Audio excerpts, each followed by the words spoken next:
ब्रह्म कुमारी मोहिनी बहन दादी जी के बारे में सुनाती है। डरना मत, यह परमात्मा पिता का अलौकिक इशारा है। यह मेरा परम सौभाग्य और पुण्य कर्मों का फल था, जो प्यारे बाबा ने मुझे दिव्य दृष्टि का वरदान देकर अपने अव्यक्त स्वरूप का साक्षात्कार कराया और सूक्ष्म रूप में इशारा दिया कि बच्ची, मैं तुझे लेने के लिए आया हूँ। बार बार यह साज भरी आवाज मेरे कानों में गूंजती थी, परंतु मुझे समझ में नहीं आता था कि यह कौन है, क्यों मुझे लेने आया है। ऐसे समय में प्यारे बाबा की आज्ञा अनुसार जापान में होने वाले सम्मेलन में भाग लेने जाते समय चंद घंटों के लिए प्यारी दादी जी का लखनऊ आना हुआ और मैंने उनसे उस आवाज का रहस्य पूछ लिया। दादी जी ने कहा, डरना मत, यह परमात्मा पिता का अलौकिक इशारा है। वह आपको अपना बनाना चाहता है। आप बहुत भाग्यवान हो जो आपको इतनी छोटी आयु 12 वर्ष में भगवान ने पसंद किया। दादी जी जापान चली गई, परंतु मेरे दिल पर अमिट छाप छोड़ गई। चंद घंटों की मुलाकात में उनके वात्सल्य, अपनत्व भरी आवाज, झील सी गहरी आंखें जिनमें ममत्व का सागर लहरा रहा था, इन सब ने मेरे दिल में सदा सदा के लिए स्थान बना लिया। उनके ऐसे व्यक्तित्व का जो मेरे जीवन में कभी नहीं भूल सकी, रूहानी नजर से निहाल किया। 1 वर्ष बाद जब दादी जी जापान से लौटने वाली थी तो मैं मधुबन में ही थी। मैंने देखा कि प्यारे बाबा बहुत उमंग और प्यार से दादी जी के स्वागत की तैयारियां कर रहे थे। हर ब्रह्मावत्स के अंदर दादी जी के प्रति अथाह प्यार देखकर मैं बहुत खुश हो रही थी। उनके आगमन की घड़ियां नजदीक आती जा रही थी। बहुत ही हर्षित मुख बेपरवाह बादशाह सेवा की सफलता से संपन्न प्यारे बाबा से मधुर मिलन बनाती हुई दादी ने हम सबको भी रूहानी नजर से निहाल किया। मुझे देखकर बोला, आप भी आई हो? मुझे बहुत खुशी हुई कि प्यारी दादी ने मुझे पहचान लिया। तब से उनसे मिलने और पालना लेने का सिलसिला जारी है। हर प्रकार की सेवा करनी सिखाई। 3 वर्ष के बाद जब मैं पुनः यज्ञ में आई तो प्यारे बाबा ने मुझे दादी जी के साथ दिल्ली की अलौकिक सेवा अर्थ भेजा। दादी जी ने मुझे अपने साथ रखकर छोटी सी छोटी और बड़ी सी बड़ी सेवा करनी सिखाई। उनके संग के रंग में मैं ऑलराउंडर और हर सेवा में दक्ष बनती गई। मैंने देखा दादी जी का मम्मा बाबा के साथ निश्चल प्यार, अटूट भावना, सेवा में समर्पण, हाँ जी का पाठ पक्का, एक बाप दूसरा न कोई की दृढ़ धारणा से सदा एक व्रता स्थिति, सत्यता और दिव्यता की प्रतिमूर्ति दादी सदा बाप दादा के दिल तख्त पर विराजमान रह निश्चिंत भाव से परोपकार में तत्पर रहती और अन्य आत्माओं को सेवा में साथी बनाकर एकता के सूत्र में बांधकर व्यस्त भी रहती और आगे भी बढ़ाती। बाबा मदद करेंगे। जब हम दिल्ली में सेवारत थे तो कोई बार दादी जी आवश्यक कार्य से मुझे सेंटर पर छोड़कर दूसरे स्थान पर चली जाती थी और वहीं से संदेश देती थी कि आज आप क्लास करा लेना। मैं कहती थी, दादी इतने बड़े बड़े भाई मैं कैसे क्लास कराऊं? पर दादी जी कहती थी, बाबा मदद करेंगे। इस प्रकार क्लास कराने का उमंग और बल प्रदान करते करते उन्होंने हमारा संकोच निकाल दिया। कई बार भाई बहनें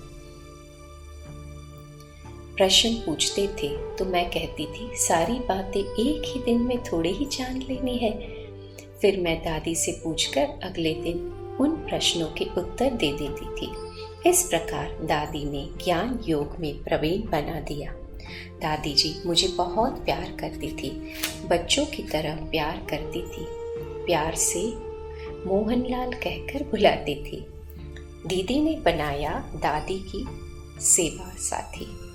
प्यारे बाबा के अव्यक्त होने के बाद जब दादी जी पर संपूर्ण यज्ञ की जिम्मेवारी आई तो बड़ी दीदी ने मुझे दादी जी का सेवा साथी बनाया।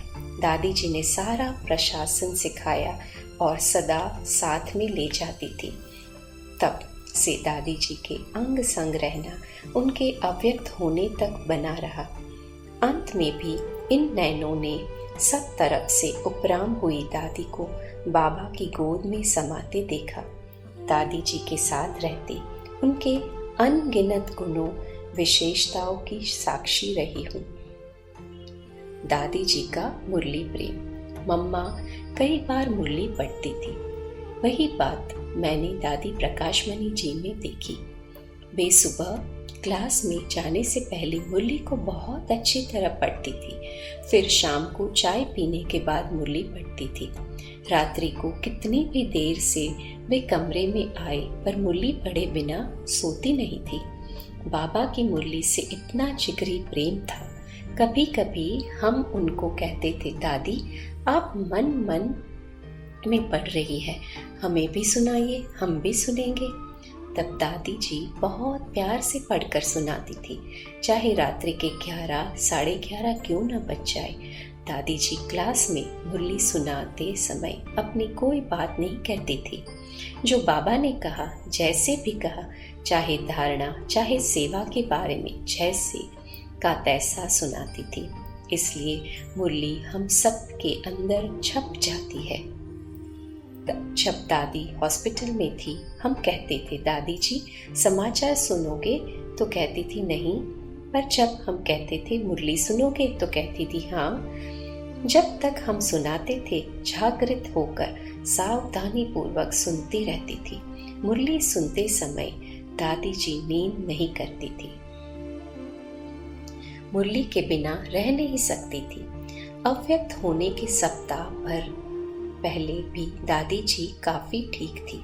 मुरली में जैसे गीत की लाइन आती थी, रात की राही, हम पूछते थे दादी आगे क्या है? तो कहती थी थक मत जाना। जब कोई सिंधी अक्षर मुरली में आता था तो हम कहते थे, दादी इसका अर्थ क्या है? तो बड़े प्यार से अच्छी तरह समझाती थी। जितनी मुरली सुनती थी दादी बड़े ध्यान पूर्वक सुनाती थी। जब थक गई होती थी तो स्वयं कह देती थी, बाकी शाम को सुनेंगे। मैंने देखा अंत तक दादी को मुरली से इतना प्यार जो उसके बिना रह नहीं सकती थी। मुरली पढ़ने के लिए पूछते थे तो तुरंत कहती थी, चश्मा लाओ, दादी मुरली पढ़ेगी। दादी की समदृष्टि और बाबा से अतुलनीय प्यार। भ्राता निर्वैर भाई जी सुबह दोपहर शाम को आकर दादी जी को मुरली सुनाते थे। कभी नहीं आते थे तो हम सुनाते थे, मानो मैं सुना रही हूँ। भ्राता निर्वैर जी ने आ गए तो मैं पूछती थी, दादी निर्वैर भाई सुनाए? तो दादी कहती थी, नहीं आप सुना रही हो ना, आप ही सुनाओ। इस प्रकार दादी की समदृष्टि और बाबा से प्यार अतुलनीय था। दादी को दोनों तरफ बाबा के चित्र लगे हुए थे। उनका सारा ध्यान बाबा में ही रहा। बाबा के सिवाय कहीं भी नहीं, न किसी चीज में, न व्यक्ति में, न वैभव में लगाव झुकाव था। उनके अंदर त्याग और वैराग्य की पराकाष्ठा थी। दादी जी हमेशा कहती थी, सिंपल रहे सैंपल बनो। दादी कभी भी न तड़क भड़क स्वयं पसंद करती थी, न हम लोगों को करने देती थी। कभी ऐसा कुछ देखती थी तो तुरंत कहती थी, जाओ बदल कर आओ। मर्यादा पुरुषोत्तम बाबा की बच्ची होने के नाते दादी स्वयं मर्यादा में रहती थी और सबको यही सिखाती। वे कहती थी, न बहुत ऊपर न बहुत नीचे, साधारण रहो। सहज अनुकरणीय कर्म। कई बार हम कहते थे, दादी इतने वर्ष हो गए हैं, आपका बाथरूम इतना पुराना हो गया है। दादी कहती थी, जैसा है वैसा ही ठीक है। दादी का हमेशा लक्ष्य रहा कि जैसा कर्म मैं करूँगी, मुझे देखकर दूसरे भी करेंगे। इसलिए दादी ने आज तक ऐसा कोई कर्म नहीं किया जो दूसरों के लिए ठीक न हो। दादी ने वो कर्तव्य किए जिनका सब सहज अनुकरण कर सके। दादी ऐसी परम पवित्र आत्मा जो दुनिया में आज तक कोई दिखाई नहीं दी। दादी के संकल्प तक में नकारात्मक भाव नहीं था, पर ऐसा भी नहीं था कि किसी की गलती देखकर दादी बताती नहीं थी। इशारा देती थी कि इस पर ध्यान दो, पर ध्यान खिंचवा कर चली जाती थी और भूल जाती थी। लौट कर आने पर बहुत प्यार से कहती थी, चलो यह करे वह करे। उंगली पकड़कर उसे घर रसोई घुमाने लगती थी। अंदर से आता था कि अभी तो दादी इशारा देकर गई, अभी ऐसे प्यार कर रही है। फिर हम दादी को पूछते थे तो कहती थी, ऐसा मुझे तो याद ही नहीं है। पहले पहले मैं सोचती थी, दादी तो कह देती है कि मुझे याद नहीं, पर मेरे अंदर तो यादें चलती थी। तो 2-3 बार के अनुभव के बाद मैंने समझा कि दादी के दिल में कुछ रहता ही नहीं था। संकल्प मात्र भी किसी के लिए कोई ऐसी भावना न हो, यह बहुत ऊंची बात है, बहुत कमाल की बात है। कभी नहीं कहा मेरे पास समय नहीं है। कभी दादी ने किसी को उलहना नहीं दिया, हमेशा प्यार की भाषा दी। कभी यह नहीं कहा कि मेरे पास समय नहीं है। जब क्लास करा रही होती थी, भोजन बनाने के निमित्त भाई आता और पूछता था, दादी कढ़ी बनाई है, आप चखकर देखेंगी? तो क्लास में भी चखकर उसे संतुष्ट करके भेजती थी। कहती थी, इसको बनाना है ना, मैं अभी नहीं देखूंगी तो भोजन में देर हो जाएगी। दादी को सदा होता था कि कोई मेरे लिए इंतजार ना करे। बाबा के नियम धारणाओं पर पक्की होकर चलती थी, करती भी थी और कराती भी थी। सारा दिन दादी योग युक्त अवस्था में रहकर कारोबार में व्यस्त रहती थी।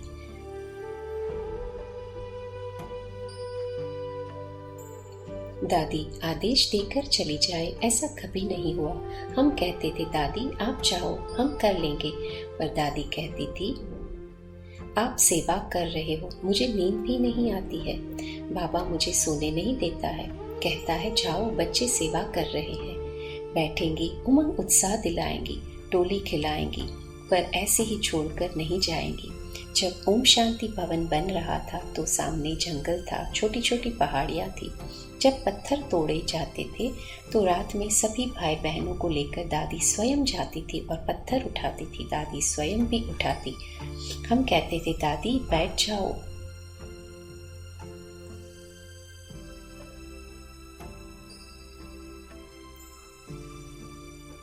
पर वो बैठती नहीं थी, 2-4 पत्थर जरूर उठाती थी। सारी रात हमारे साथ बैठी रहती थी, करती भी थी और कराती भी थी। ओम शांति भवन की एक एक ईंट में दादी की भावनाएं समाई हुई है। दृष्टि करती थी निहाल। दादी अंत तक भी सेवा करती रही। दूर से भी उनकी दृष्टि निहाल कर देती थी। एक एक अंग दादी का सेवा करता रहा। आज दादी साकार में हमारे बीच नहीं है, पर दादी का जीवन एक ऐसा उदाहरण है जो हम कभी भी दादी को भूल नहीं सकते हैं। जो दादी ने सिखाया उसे करके दिखाए, यही दादी के प्रति सच्चा स्नेह है। अंत में इतना ही कहूंगी, जो बात तुझ में थी वो तेरी तस्वीर में नहीं। सर्व स्नेही मुन्नी बहन व्यक्त कर रही है 40 साल के दादी जी के सानिध्य के पलों में से कुछ चुने हुए अनुभव। प्यार की मूरत। सन 19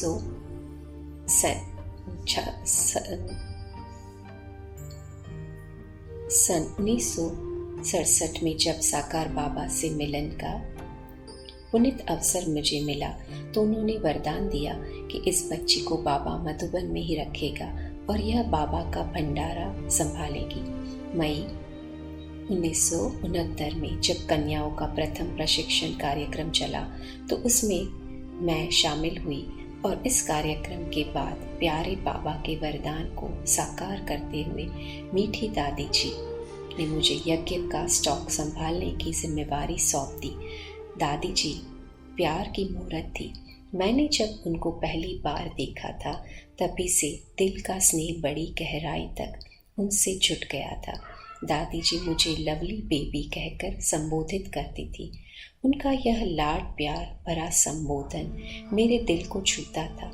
मैं उनके करीब आना चाहती थी, इसलिए रोज रात्रि को गुड नाइट करने जाती थी।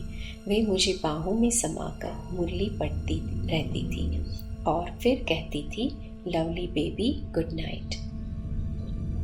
सेवा ही मेवा है।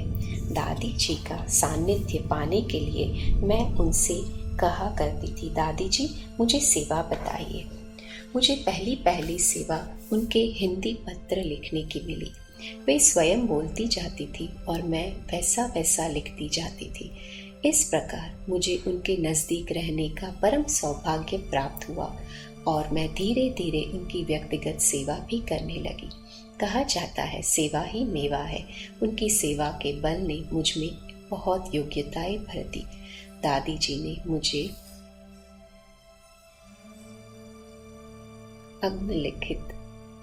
अग्रलिखित मुख्य व श्रेष्ठ बातें सिखाई। आज्ञाकारी, वफादार, फरमान बरदार, ईमानदार, फेथफुल, एक बाप दूसरा न कोई, सदा एक्यूरेट, एवर रेडी और दिल की सच्चाई, सफाई। इन श्रेष्ठ धारणाओं को मैं दिल की तिजोरी में संभाल कर रख लिया, जिससे मुझ में विशेष सामर्थ्य आता गया। रोम रोम खिल उठता था। एक बार दादी जी ने मुझे कहा, जाओ म्यूजियम सजा कर आओ। मैंने मन में सोचा, मैं तो स्वयं भी ठीक से कपड़े नहीं पहन पाती हूँ, तो म्यूजियम में रखे मॉडल्स को कैसे श्रृंगारूंगी। मैंने दिल की यह शंका दादी के समक्ष प्रकट की तो उन्होंने कहा, तुम जाओ, दादी कहती है तुम सजा सकती हो। दादी का ऐसा विश्वास पाकर मेरी बुद्धि विचार चलाने लगी। एक दर्जी भाई का सहयोग लेकर मैंने म्यूजियम सजाने की सेवा पूरी की और दादी जी को दिखाई। दादी जी ने मुझे बहुत प्यार दिया। इसी प्रकार दादी जी आज्ञा भी देती थी और कार्य करने की शक्ति भी प्रदान करती थी। जैसे छोटे बच्चे को कहा जाता है, उसी प्रकार दादी जी कहती थी, मुन्नी अभी यह काम करके आओ। वे बहुत ही प्यार से कहती थी और उनकी इसी प्यार की शक्ति ने यज्ञ सेवा का छोटे से छोटा और बड़े से बड़ा कार्य भी हमको करना सिखा दिया। उनके नैनों से प्यार बरसता था। जब वे प्यार से मुंडी कहकर बुलाती थी तो मेरा रोम रोम खिल उठता था। ये नजरें दादी की नहीं, स्वयं भगवान की है। दादी जी के अंग संग रहने के कारण कोई भी योग्यता पैदा करने में मुझे कोई खास मेहनत नहीं करनी पड़ी। जैसे पारस के संग रहकर लोहा भी पारस बन जाता है, ऐसे दादी जी के संग रहकर मैं भी योग्य बन गई। सुबह से सायं तक की व्यस्त दिनचर्या में सैकड़ों बार उनके सम्मुख जाना होता। उनकी प्यार भरी दृष्टि पड़ती और मेरे अंदर उमंग उत्साह लहरें मारने लगता। उनके सामीप्य में थकान किसे कहती है मैंने नहीं जाना। मुझे महसूस होता रहता कि ये नज़रें दादी जी की नहीं, स्वयं भगवान की है जो मुझे निहाल कर रही है। उनके स्पर्श मात्र से दिव्य शक्ति का मुझ में संचार होता था। मेरा दिल सदा ही ये लाइन गुनगुनाता था, तुमको अपना नसीब समझा है, सबसे ज्यादा गरीब समझा है। तुमको पाकर स्वयं से दादी जी सारे जग को गरीब समझा है। ओम शांति भवन, ज्ञान सरोवर, शांति भवन आदि सभी यज्ञ के बड़े बड़े भवनों को सजाने संवारने का पूरा प्रबंधन दादी जी ने मुझे सिखाया। दादी जी खरीदारी की चीज़ें खुद बैठकर लिखवाती थी। दादी जी की हर आज्ञा को साकार करने में मैं दिल से जुट जाती थी। मुझे बहुत खुशी मिलती थी। क्षमा की सागर दादी जी बहुत ही रहमदिल और ममता की मूरत थी। कभी कोई बात चित्त पर नहीं रखती थी। मैं छोटी थी तब कोई गलती कर देती थी तो बहुत प्रेम से समझाती थी। क्षमा की सागर थी, हर गलती को भुलाकर प्रेम से आगे बढ़ाती थी। दादी जी स्वयं सदा संतुष्ट रहती थी और उनके बोल थे, सभी यज्ञवत्स सदा खुश और संतुष्ट रहने चाहिए। किसी को कुछ भी चाहिए तो बाबा के भंडारे से उसे अवश्य मिलना चाहिए, यह उनकी भी भावना होती थी। निंद्राजीत और अथक सेवादारी दादी जी को सारे ब्राह्मण परिवार से बेहद प्यार था।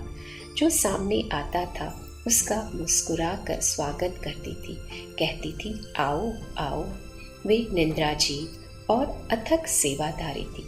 जब कभी हम कहते थे दादी अमुक व्यक्ति आपसे मिलने आए हैं तो बिस्तर से उठकर भी मिलने को तैयार रहती थी। वे तपस्वी मूर्त थी। रात्रि को 2 बजे उठकर तपस्या करती थी। अमृत वेले का योग नियमित करती थी। उस समय उन्हें बाबा से बहुत प्रेरणाएं टचिंग मिलती थी, जिन्हें वे सुनाती भी थी। नसरों में अतीन्द्रिय आनंद। यज्ञ में हजारों ब्राह्मण भाई बहनें तथा अनेक VIP आते थे। वे हर एक से मिलती थी। चाहे 30,000 भाई बहनें भी आ जाते थे, फिर भी लाइन में सभी उनकी नजरों का अतीन्द्रिय आनंद प्राप्त करते थे। हर कार्य करने में उनका उमंग उत्साह सदा बना रहता था। वे त्याग और सादगी की भी मूरत थी। प्यारे बाबा के स्लोगन, जो सिखाओ जो पहनाओ जहाँ बिठाओ, इसकी पूर्ण धारणा उनके जीवन में देखी। वे मास्टर पालनहार थी। 1000 यज्ञवत्स और 10,000 निमित्त शिक्षिकाओं सहित सभी को बाप समान पालना देती थी। मेरे दिल की धड़कन। मुरली से उनका जिगरी प्यार था। दिल में 3 बार स्वयं मुरली पढ़ती थी। क्लास में सुनाती थी वो अलग। जब तक स्वस्थ रही हमेशा स्वयं ही क्लास में मुरली सुनाती थी। जब तबीयत नरम गरम रहती थी तब भी वे देह में रहते हुए भी देह से न्यारी फरिश्ता स्थिति में रहती थी। कितनी भी तकलीफ हो पूछने पर यही कहती, मैं बहुत ठीक हूँ। एक दिन तो कहा, मैं बहुत सुखी हूँ। वे इस दुनिया में थी ही नहीं, वो संपूर्णता की देवी बन चुकी थी। सेवा करते महसूस होता था कि वतनवासी फरिश्ते की सेवा कर रही हूँ। उनके अंतिम दिनों में भाई बहनें कॉटेज की खिड़की के शीशे में से उनके दर्शन करते थे। तब ही कहती थी, सभी लाइन में आए, टोली लेकर जाए। हर बच्चे से उनका जिगरी प्यार था। दादी जी का मुस्कुराता हुआ चेहरा और प्यार भरे नैन कभी भूलते नहीं है। दादी जी मेरे दिल की धड़कन में, जो सदा मेरे साथ थे और सदा मेरे साथ रहेंगी। अंत में इतना जरूर कहूंगी, वो दिल कहाँ से लाओ तेरी याद जो भुला दे। ब्रह्म कुमार आत्म प्रकाश संपादक ज्ञानामृत राजयोगिनी दादी प्रकाश मणि के साथ के अनुभव इस प्रकार सुनाते हैं। मास्टर ज्ञान सागर। प्यारी दादी जी बाबा की अनन्य रत्न। मुरब्बी बच्चा तो थी ही, परंतु पुरुषार्थ करते करते हमारे देखते देखते वे बाप समान बन गई। आप कहेंगे कैसे? देखिए, प्यारे बाबा गुणों के सागर है, वे ज्ञान के सागर है। दादी जी में भी ज्ञान कूट कूट कर भरा हुआ था। बाबा ने उनको चुना जापान में शांति का संदेश देने के लिए। उनमें वो योग्यता थी कि आत्माओं के प्रश्नों के उत्तर दे सके, उन्हें संतुष्ट कर सके। सारा जीवन वे ज्ञान रत्न बांटती रही। अंत में भी उनके प्रश्न उत्तर हम सभी ने पढ़े हैं। कितने सार गर्भित उत्तर वे अस्वस्थ शारीरिक हालत में भी देती रही थी। उनमें ज्ञान की पराकाष्ठा थी। वे मास्टर ज्ञान सागर थी। प्यारे बाबा पवित्रता के सागर है, तो दादी जी ने भी सारे जीवन में कभी झूठ तक नहीं बोला। यह किसकी निशानी है? असीमित पवित्रता की। झूठ भी नहीं बोला, अन्य बातें तो दूर की रही। यह बहुत बड़ी आश्चर्यकारी धारणा है, सबके लिए सुखदायिनी। पवित्रता के बल से त्वचा और चेहरा चमकता है। दादी जी का चेहरा अंत तक प्रकाश की किरणें विकर्णीय करता रहा। प्यारे बाबा शांति के सागर है। 50 वर्षों के सानिध्य में हमने कभी दादी को अशांत, उदास नहीं देखा, सदा मुस्कुराते हुए देखा। बाबा प्रेम के सागर है, तो दादी जी भी प्रेम की देवी थी। भगवान सुख के सागर है, तो दादी जी सदा सबके लिए सुखदायिनी थी। कभी स्वप्न मात्र, संकल्प मात्र भी न दुख लिया न दिया। भगवान आनंद के सागर है, तो दादी जी को भी हमने सदा अतीन्द्रिय आनंद में मगन देखा। भगवान सर्व शक्तियों के सागर है, तो दादी जी सर्व शक्तियों की अधिष्ठानी देवी थी। आध्यात्मिक शक्तियाँ उनके हर कर्म से झलकती थी। इन्हीं शक्तियों के बल से वे हर असंभव दिखने वाली बात को संभव बना लेती थी। इस प्रकार दादी जी गुणों की धारणा में बाप समान बन गई। तुम निश्चिंत रहो। हमने मम्मा बाबा की भी खूब पालना ली, परंतु कभी यह नहीं सोचा था कि साकार में इनसे अलग होना पड़ेगा। दादी जी निमित्त बनी, तो दादी जी से भी भरपूर पालना, प्यार, मार्गदर्शन मिलता रहा। दादी जी के संग बीते मधुर क्षण अब रह रह कर याद आ रहे हैं। एक बार मैं दादी जी के साथ बैठा था। मैंने कहा, दादी हम तो बाबा के बड़े भोले बच्चे हैं, बाबा के बड़े बड़े महारथी बच्चे हैं, बड़े बड़े भाषण करने वाले भी हैं, मैं तो नहीं कर सकता। दादी जी यह सुनकर आधा मिनट के लिए मौन सी हो गई, फिर बोली, नहीं आत्मा नहीं, तुम बहुत समझू हो। इतना बड़ा कारोबार कैसे चलता है? समझ है तभी तो चल रहा है ना। मैंने कहा, दादी यह तो ऊपर वाला चला रहा है। दादी ने तुरंत कहा, यही तो समझ है। यह समझना कि सब ऊपर वाला चला रहा है, वास्तविक समझ यही है। मैंने कहा, दादी जी जब प्रेस प्रारंभ की थी तो कई लोग कहते थे, देखना यह समस्या आएगी, वह समस्या आएगी, और प्रेस के संबंध में कई बातें आती भी है, परंतु ऊपर वाला पता नहीं कैसे चाबी घुमाता है, सब कुछ स्वतः ही ठीक हो जाता है और छपाई का कार्य निर्विघ्न चलता रहता है।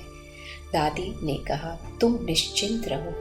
मैंने भी अपने को भाग्यशाली समझा कि इतनी महान दादी जी ने मेरे लिए ऐसा महावाक्य उच्चारण किया। हिसाब किताब चुकतू होते हैं। एक बार किसी महारथी ने काफी तकलीफें अनुभव करने के बाद शरीर छोड़ा था। मैंने कहा, दादी बाबा करे हम ऐसे तकलीफ सहन करके ना जाए। ऐसा पुरुषार्थ और सेवा करने के बाद भी तकलीफें आती है तो अच्छा नहीं लगता। दादी ने कहा, चुप, ये सब हिसाब किताब यहाँ चुकतू होते हैं। बाबा ने कहा, पालिश होती है, जन्म जन्म के हिसाब किताब, लेन देन अगर यहाँ चुकतू हो जाएगा तो धर्मराज के सामने उसे सलाम भी करने की जरूरत नहीं पड़ेगी और ही धर्मराज उसको सलाम करेगा। मैंने कहा, दादी हम तो बैठे बैठे उठ जाना चाहते हैं। दादी ने कहा, शरीर से न्यारे होने का पुरुषार्थ करो तो ऐसा भी हो सकता है, अर्थात यह भी संभव है। बिन मांगे सब देने वाली, प्रेम से जो भी चीजें छपती थी, प्रेस से जो भी चीजें छपती थी उन्हें दिखाने में अवसर अक्सर दादी जी के पास जाती थी। चित्र, पत्रिका, पुस्तकें छपती रही और इनके कारण बार बार दादी जी के सम्मुख जाना होता ही था। जब पत्रिका लेकर जाते थे तो चित्र, लेख आदि सब बहुत ध्यान से देखती थी और हमेशा पूछती थी कि कितनी पत्रिकाएं छपती है। उस समय संख्या 1,60,000 थी। जब मैं यह संख्या बताता था तो बहुत प्रसन्न होती। फिर एक पत्रिका का खर्च और उस पर बचत का भी पूरा हिसाब पूछती थी। इस प्रकार साहित्य के संबंध में उनकी अमूल्य मार्गदर्शन और प्रोत्साहन मिलता रहता था। कारोबार में उनकी दिलचस्पी देखकर हमारा उमंग द्विगुणित हो जाता था। बिन मांगे दादी जी सभी सुविधाएं प्रदान करती थी। हमारे पास पहले बाइंडिंग के लिए अलग से स्थान नहीं था। एक ही जगह छपाई, बाइंडिंग आदि होती थी। दादी जी एक बार मशीन का उद्घाटन करने आई। जब दादी ने देखा कि जगह कम है और कारोबार बहुत विस्तृत, तो स्वयं ही बाइंडिंग के लिए एक पूरा हॉल प्रदान कर दिया। हमारे बिना कहे हर सुविधा प्रदान करने में दादी जी हमेशा पूरी मददगार बनकर रहती थी। दादी जी के वरदानी बोल आज जीवन का आधार बनकर इसे निर्विघ्न आगे बढ़ा रहे हैं और आगे भी बढ़ाते रहेंगे। दादी जी की गुणमूर्त छवि अव्यक्त होते भी साकार की भांति दिल में समाई हुई है और प्रेरित, उत्साहित कर रही है। ORC दिल्ली से ब्रह्म कुमारी आशा बहन दादी जी के साथ का अपना अनुभव इस प्रकार सुनाती है। तुम किसकी आशा हो? मैं स्वयं को पद्मा पदम भाग्यशाली समझती हूँ कि आदरणीय दादी की पालना, मार्गदर्शन एवं सानिध्य मुझे बाल्यकाल से ही प्राप्त हुआ। दादी जी से प्रथम मुलाकात कानपुर में हुई, जब दादी जी हमारे लौकिक घर आई थी। उस समय मेरी आयु मात्र 9-10 वर्ष की थी। दादी जी की दृष्टि बहुत अलौकिक, मधुर, रूहानियत से भरपूर और शक्तिशाली थी। दादी जी ने उस छोटी सी आयु में मेरे से एक प्रश्न पूछकर बाबा का बना दिया। दादी ने पूछा, तुम किसकी आशा हो निर्मला, पूरी की या बाबा की? मेरे कानों में सदा ये शब्द गूंजते रहे, जिन्होंने मुझे बाबा का बना दिया। दादी जी में इतनी पारदर्शिता थी जो किसी भी आत्मा को अपनत्व की अनुभूति करा के अपना बना लेती थी। उनमें आत्मीयता, मातृभाव और मैत्रीभाव भरपूर था। वह दिन आज ही है। दादी जी में कुशल प्रशासन कला एवं नेतृत्व कला थी। वे किसी भी सेवा को असंभव नहीं समझती और न समझने देती थी। कोलकाता में सन 1974 में मेला हुआ था। तब दादी जी लगभग 15 दिन से अधिक वहाँ रही थी। मेले में प्रेस कॉन्फ्रेंस बुलाई गई, उसकी प्रेस रिलीज बनानी थी। उस समय वहाँ कोई बड़े भाई नहीं थे। दादी जी ने मुझे आज्ञा दी कि प्रेस विज्ञप्ति बनाओ। मैंने कहा, दादी जी मैंने कभी नहीं बनाई। तो दादी जी ने कहा, कोई तो दिन होगा जो तुम बनाओगे, ऐसा ही समझो कि वह दिन आज ही है। दादी जी ने अपना उदाहरण देकर कहा, यज्ञ में शुरू में मैं ही लिटरेचर लिखती थी, भाई नहीं थे, अतः हम सब कार्य करना आना चाहिए, ऑलराउंडर बनना चाहिए। दादी जी ने मुझे उत्साह दिया, गाइडेंस दी और दूसरे दिन वह विज्ञप्ति अखबारों में छपी। नवीनता पसंद। दादी जी के नेतृत्व कला की एक खूबी थी कि वे सदा नवीनता पसंद करती थी। जब भी दादी जी से मिलते थे तो कहती थी, क्या नया समाचार है? आपने क्या नया प्लान बनाया है? कौन सी वे VIP से मिली?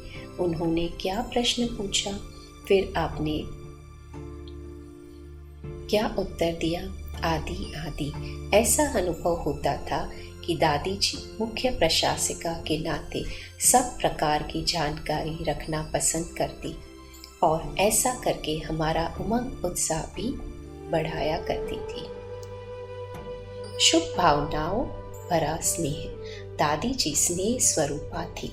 वे अपने दिव्य स्नेह से सबका मन जीत लेती थी।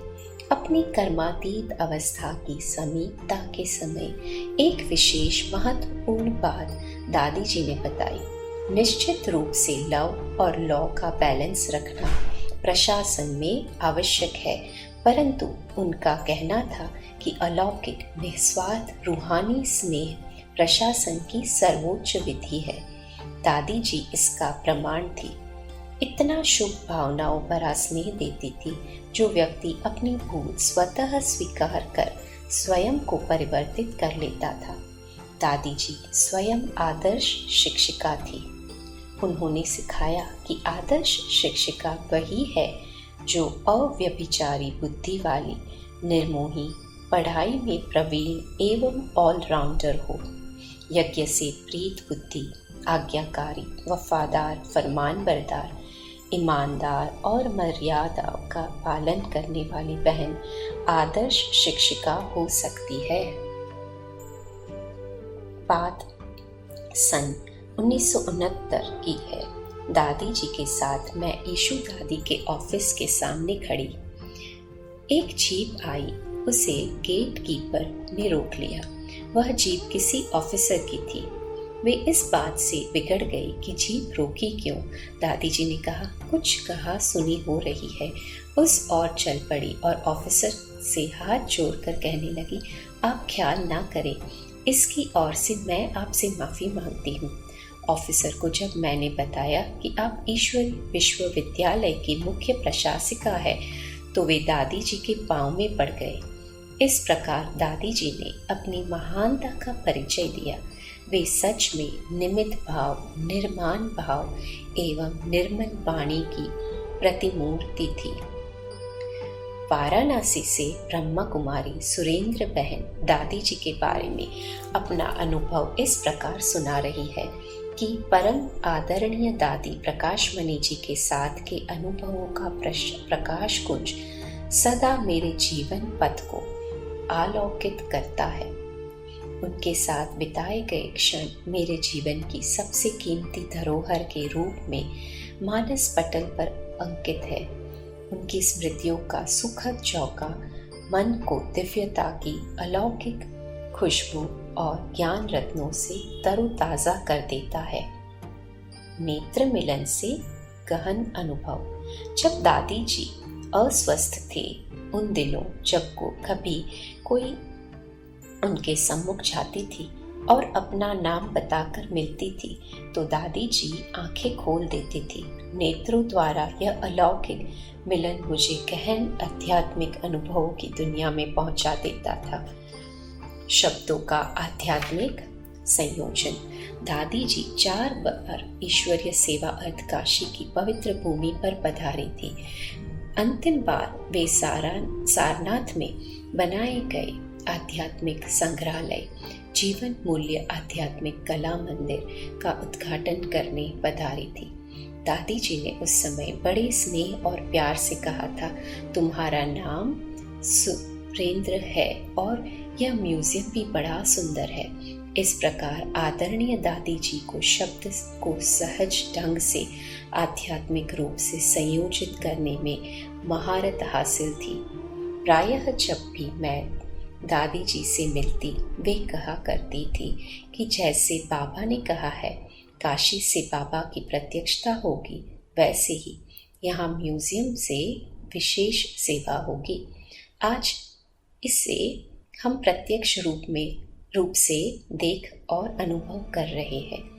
प्रशासन के क्षेत्र में उनका प्रसिद्ध वाक्य, स्वयं को हेड समझने से हेडेक होता है और निमित्त समझने से हेडेक दूर होता है, आज प्रशासनिक और प्रबंधन के क्षेत्र में सफलता और कुशलता का महामंत्र बन गया है। दादी जी वास्तव में यज्ञ माता मातेश्वरी जगदम्बा सरस्वती की वास्तविक उत्तराधिकारी थी, जिन्होंने अंतिम श्वास तक बड़े ही प्यार और जिम्मेवारी के साथ सेवा करते हुए यज्ञ को नई ऊंचाइयां तक पहुंचाया। बोझ हो जाता था छूमंतर। दादी जी ने प्रशासनिक क्षेत्र में आध्यात्मिक गुणों एवं शक्तियों का प्रयोग करके संपूर्ण विश्व को एक अनमोल उपहार दिया है। दादी जी ने अपने प्रशासनिक कौशल द्वारा ब्रह्म कुमारी संस्था को एक वैश्विक संस्था बना दिया। वर्तमान समय में मानव प्रबंधन सबसे बड़ी चुनौती है। दादी जी में प्रत्येक मनुष्य आत्मा में छिपी हुई आंतरिक शक्तियों को पहचानने की अद्भुत शक्ति थी। वे पत्थर को पारस में बदलने की दिव्य कला की साक्षात अवतार थी। दादी जी प्रत्येक मनुष्य आत्मा में गहरा विश्वास करती थी और हर कार्य व्यवहार को सहजता से संपन्न करती थी। उन्होंने कभी प्रशासनिक शक्तियों का केंद्रीकरण नहीं किया। दादी जी के सानिध्य में आने से जिम्मेवारियों का बोझ जैसे छूम मंतर हो जाता था। व्यस्तता के बीच सहज रहने की कला मैंने दादी जी से ही सीखी है। कराया अपनेपन का एहसास। दादी जी के संपर्क में रहकर मैंने परिस्थितियों को बदलते हुए देखा है।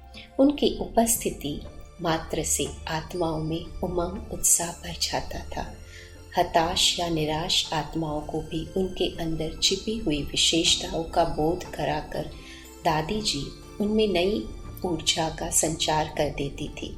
इतने बड़े संगठन के कुशल संचालन हेतु दादी जी ने हर एक के विचार और भावनाओं की कद्र करते हुए छोटे बड़े सभी को अपनेपन का एहसास कराया। उनके सामने कोई भी बिना किसी संकोच और भय के अपनी भावनाओं, समस्याओं एवं पुरुषार्थ की गहराइयों की गुत्थी सुलझाने पहुंच जाता था। सचमुच दादी प्रकाशमणि एक ऐसी पारसमणि थी जिनके संपर्क में आने वाला हर कोई निश्चल प्रेम, आत्मविश्वास एवं दिव्यता से निखर उठता था। दादी की सूक्ष्म उपस्थिति देती प्रेरणा।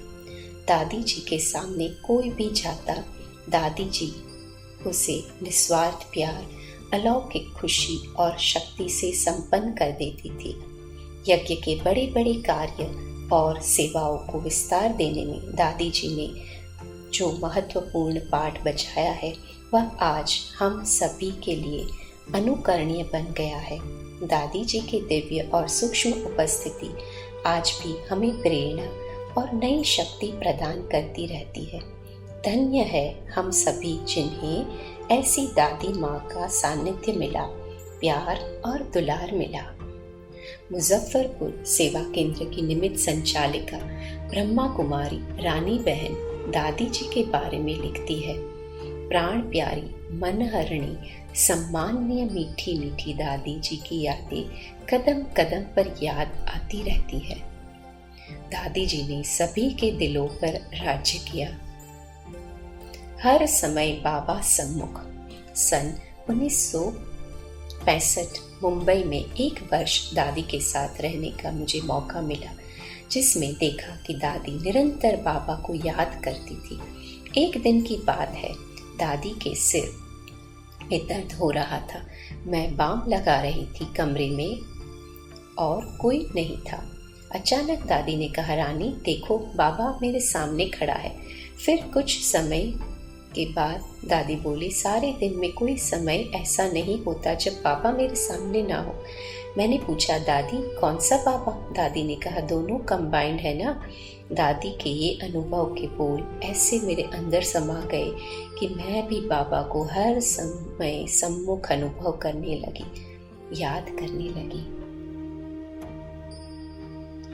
दिलों को जानने वाली। एक बार की बात है, मुजफ्फरपुर में मकान बन रहा था। मैं अचानक ही मधुबन आ गई। सोचा था बाबा के कमरे में बैठ बाबा को याद करके आऊंगी तो मकान सभी के सहयोग से सहज ही बन जाएगा।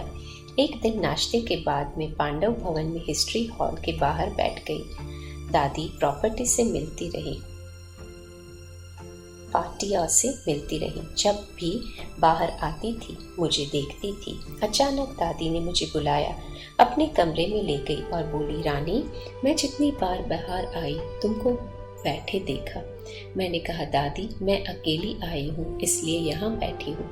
दादी ने कहा, नहीं नहीं, तुम्हारे पास मकान बन रहा है ना, तुम्हें चिंता हो गई है।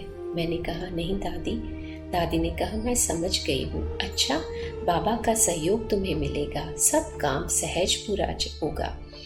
ऐसे सिर पर हाथ फेरते दादी वरदानों से भरपूर करती गई और कहा, तुमने हिम्मत रखी है ना, तभी तो यह सेवा स्थान बन रहा है। ऐसे दिलों को जानने वाली थी दिलाराम मीठी दादी। शांत रहो और आगे बढ़ो। एक बार मैंने दादी से पूछा कि सहन शक्ति कैसे आए। दादी ने कहा, जैसे एक राजा अपने ही चिंतन में मग्न रहता है, इधर उधर नहीं देखता, ऐसे ही सदा अपने पुरुषार्थ में मगन रहो तो शक्ति बढ़ती जाएगी। इधर उधर देखने से, पर चिंतन करने से सहन शक्ति कम हो जाती है। सदा राजा की तरह रहो, मानो हम लाइन पे खड़े हैं। अगर कोई लाइन तोड़कर पीछे से आगे चला जाए तो आगे वाले उसे छाने से रोकेंगे, बोलेंगे। इसी प्रकार आप आगे बढ़ रहे हैं, कोई बोलते हैं, निंदा करते हैं तो सहन करो, शांत रहो और आगे बढ़ते चलो। जब मकान बनकर पूरा हो गया तब दादी स्वयं प्रोग्राम बनाकर मुजफ्फरपुर में आई और उसे वरदानों से भरपूर कर वरदानी भवन बना दिया। महालक्ष्मी दादी के आगमन से सभी खजाने भरपूर हो गए। दादी की मीठी दृष्टि सदा अपने पर अनुभव होती रही है। दादी का हर बोल उमंग उत्साह दिलाने वाला, हिम्मत की शक्ति भरने वाला तथा साथ का अनुभव कराने वाला रहा है। लुधियाना की निमित्त संचालिका राजबहन राजयोगिनी दादी प्रकाशमणि जी के प्रति अपने उद्गार इस प्रकार व्यक्त करती है। रिगार्ड देने का रिकॉर्ड। दादी मुझे हमेशा राजी कहकर पुकारती थी। मैंने दादी की सबसे बड़ी विशेषता यह देखी कि दादी सबको बहुत रिगार्ड देती थी। ब्रिजेंद्रा दादी आती तो दादी दादी कहकर बाजू में बिठा लेती। निर्मल शांता दादी आती तो भी सभी दादियों को इतना रिगार्ड देती थी जो देखते ही बनता था। संगठन बनाने का गुण। दादी के पास कोई प्लान प्रेरणा होती थी तो बहनों से, मधुबन निवासियों से चर्चा करने के बाद ही क्लास में सबके सामने रखती थी। ऐसा लगता था दादी ने उस प्लान में सबकी शुभ भावना शामिल कर ली है। संगठन बनाने का उनका ये गुण मन को बड़ा भाया। रमणीकता। दादी रमणीक थी, बहलाती थी। दादी लुधियाना में आई।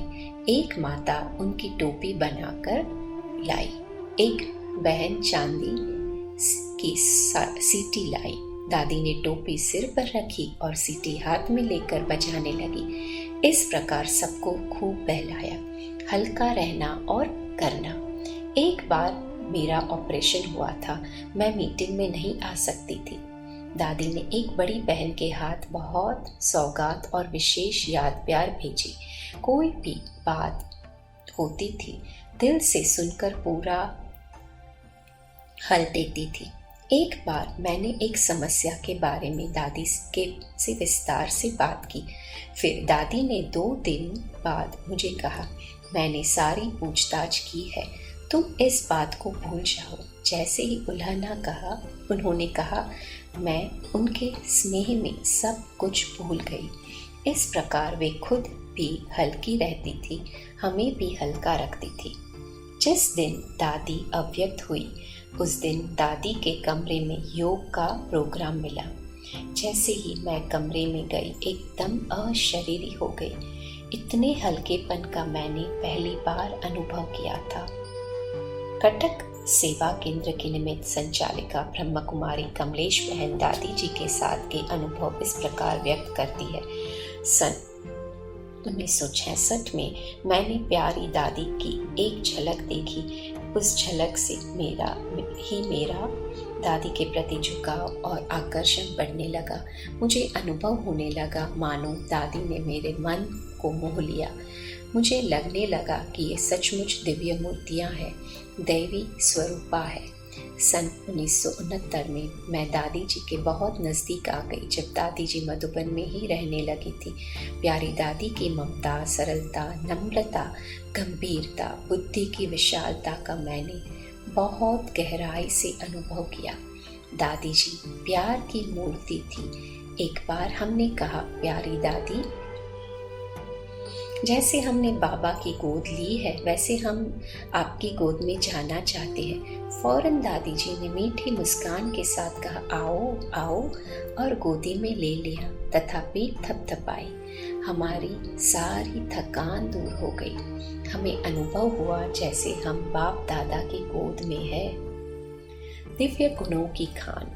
दादी जी दिव्य गुणों की खान थी। एक बार मैं एक सेवा केंद्र से आई। वहाँ थोड़ा कुछ सहन नहीं हुआ था तो दादी ने बड़े प्रेम से कहा, मैं यहाँ 60 सेठों का सहन करती हूँ, क्या तुम 2-4 स्टूडेंट का सहन नहीं कर सकती हो? सहन शक्ति से ही हमारे अंदर और भी दिव्य गुण आ जाएंगे।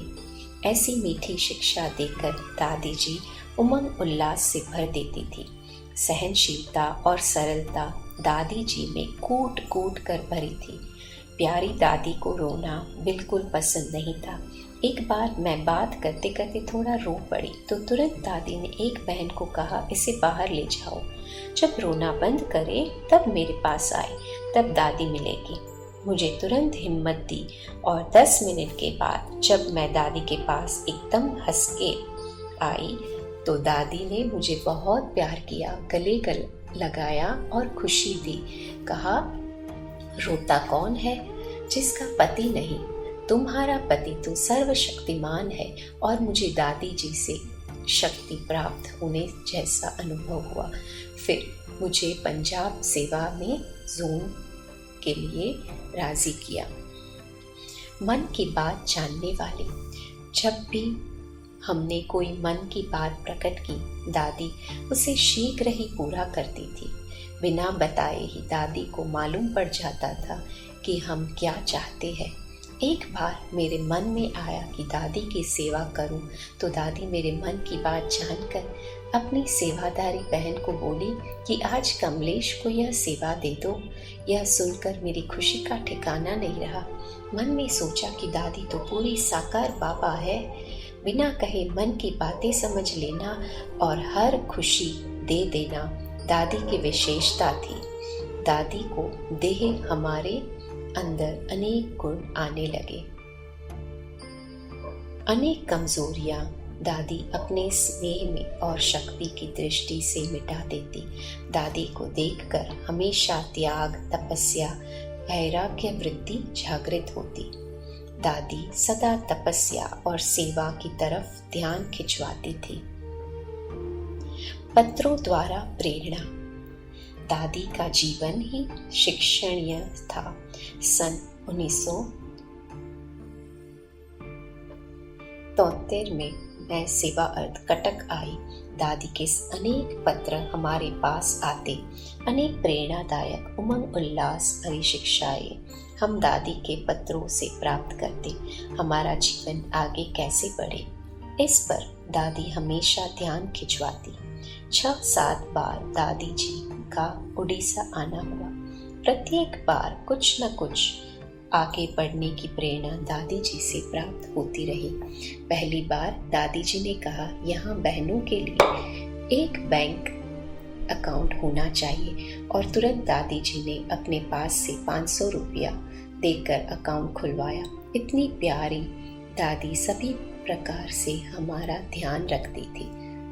मधुबन में कभी कोई प्रोग्राम होता तो दादी कैसेट भेजती। एक बार दादी कटक से वापस जा रही थी तो स्टेशन पर 30-40 बहनों और 30-40 कुमारों का संगठन देखा।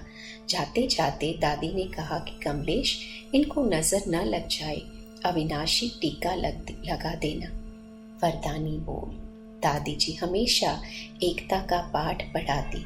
वे सत्यता और पवित्रता की देवी थी। जो बात कह देती थी वो एकदम सत्य हो जाती थी। एक बार जब कटक में जमीन ली, फाउंडेशन डाल दिया, प्यारी दादी जी आई। बहुत धूमधाम से कार्यक्रम हुआ। मैंने कहा, दादी जी आपने फाउंडेशन डाला है तो आपको ही इसका उद्घाटन करना होगा। दादी जी ने कहा, दादी एक बार आएगी, या तो फाउंडेशन पर या उद्घाटन पर। मैंने कहा, दादी यहाँ तो आपको दोनों में आना होगा। तो दादी ने कहा, अच्छा देखेंगे। फिर अमृत वेले मैंने दादी से कहा, दादी यह मकान कैसे बनेगा? इसका बजट सिर्फ कागज में है, हाथ में तो कुछ नहीं है।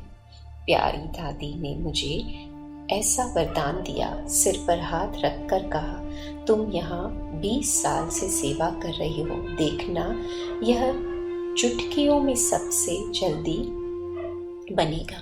दादी के मुख में गुलाब वही हुआ। दादी जी जो कहती वो वरदान के रूप में हमारे सामने प्रैक्टिकल होता।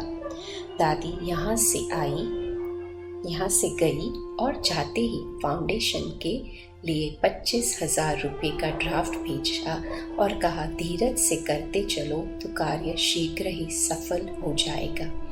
ऐसे दादी जी में अपार धीरज था और सचमुच ही 2 वर्ष में मकान बनकर पूरा हो गया। ममतामयी माँ। 2 साल के बाद दादी कोलकाता म्यूजियम के लिए उद्घाटन कार्यक्रम में आई। उसी समय नए भवन के उद्घाटन पर दादी जी हमारे पास भी आई। जून 8, 1992 को प्यारी दादी के कर कमलों द्वारा उद्घाटन हुआ।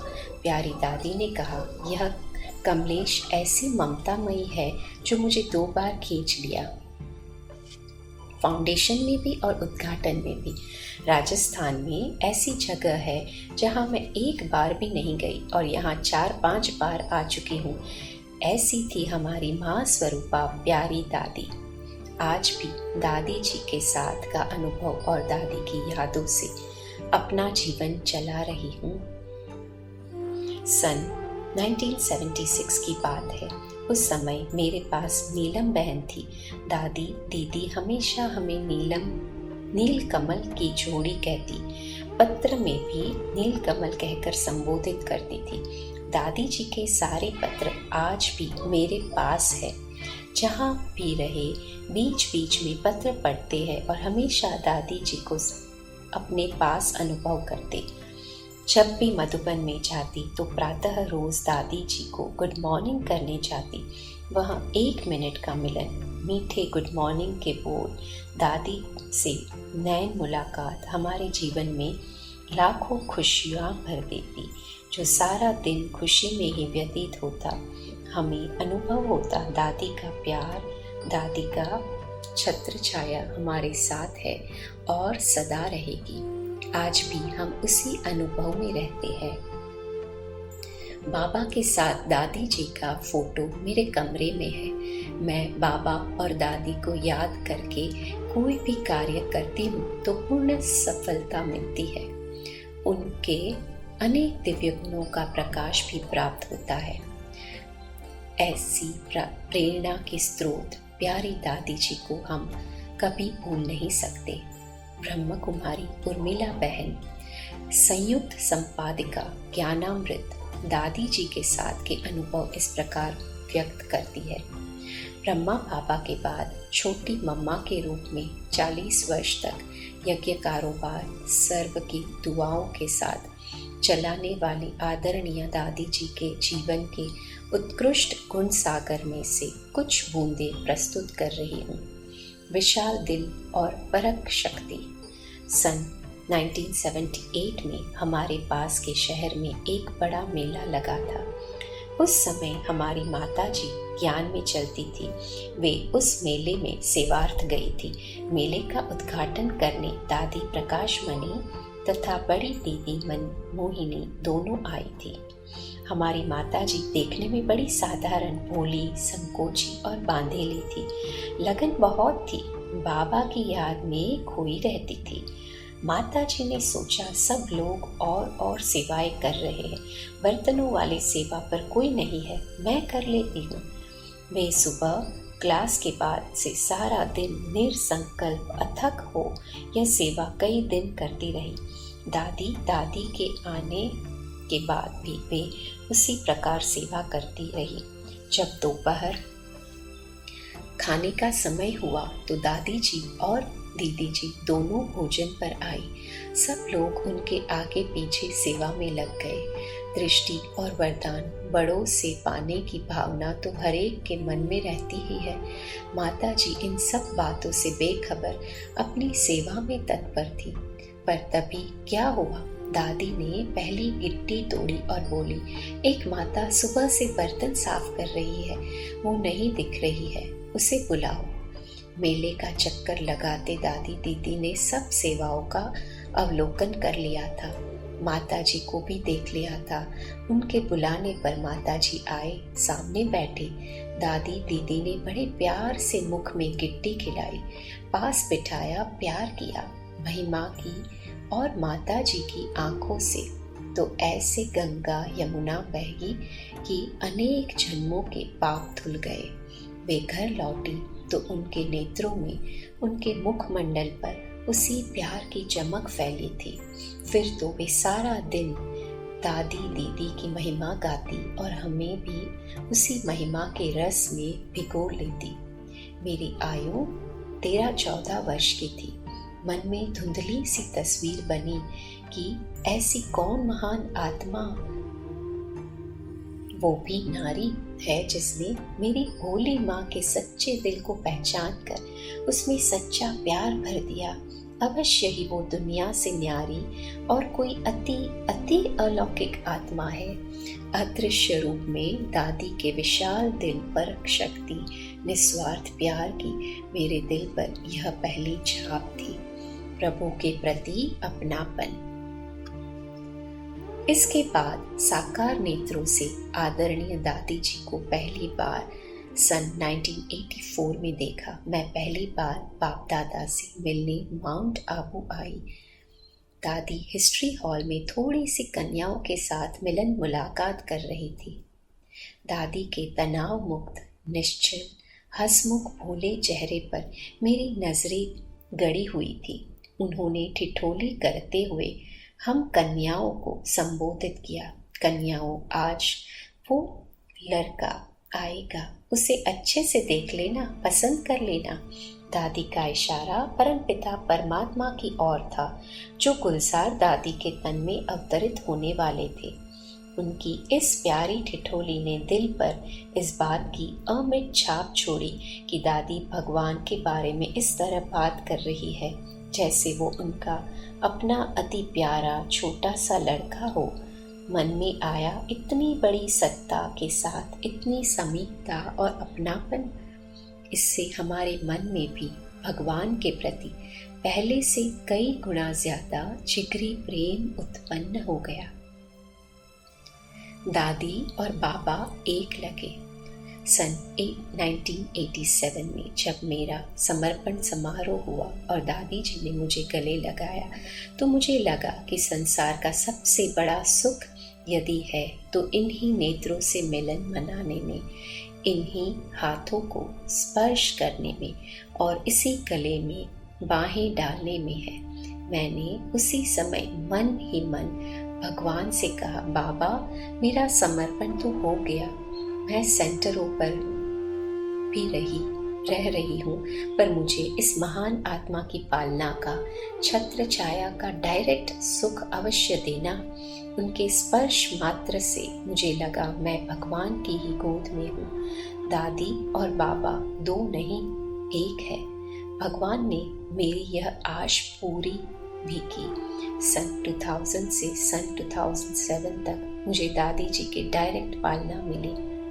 अपनेपन की गहराई अनुभूति।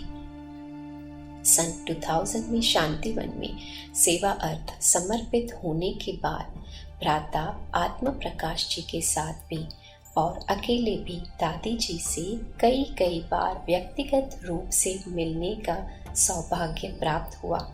उनसे मिलने का अवसर आते ही रूह प्रफुल्लित हो उठती थी।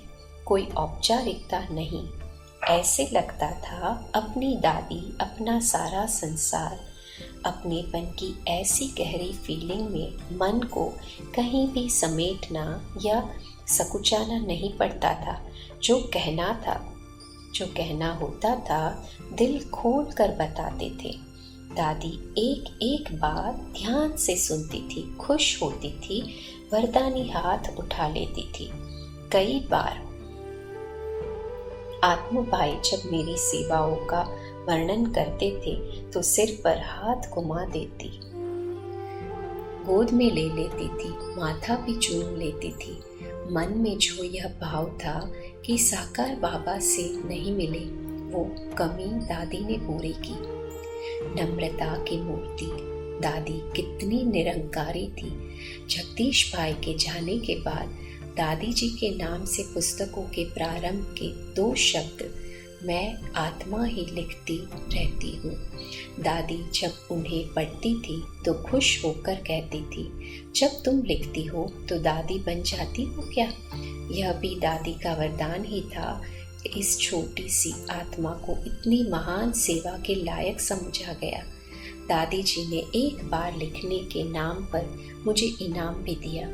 मिलते समय मैं नीचे बैठना चाहती थी, पर दादी हमेशा अपने साथ सोफे पर बिठाती थी। एकाना में जब आबू में 4 साल लगातार बरसात नहीं हुई थी और पानी की बहुत कमी थी, उन दिनों की बात है। मैं दादी से मिलने कॉटेज गई थी। तभी मुन्नी बहन ने दवाई के लिए दादी को पानी दिया था। दादी ने गिलास उठाया, बोली, मुन्नी यह पानी ज़्यादा है, दवाई के लिए इससे आधे से भी कम पानी दो। दादी ने पानी कम करवाया ताकि बचा हुआ थोड़ा पानी भी फेंकना ना पड़े।